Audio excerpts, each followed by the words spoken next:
Agriculture కొంతమంది scholars ఎలా చేసేవాళ్ళంటే, ఈ అగ్రికల్చర్ రెవల్యూషనే మానవ మనుగడని మార్చేసింది.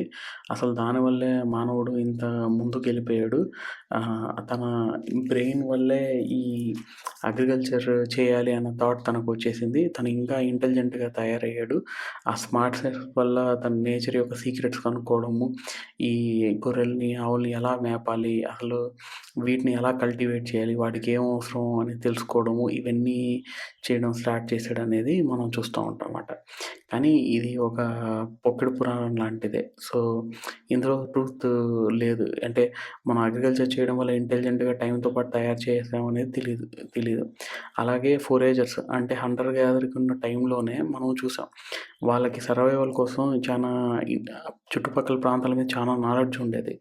ఏ సౌండ్ వస్తే ఏ యానిమల్, ఎక్కడ ఏం పండుద్ది, ఏ టైంలో ఏవి యానిమల్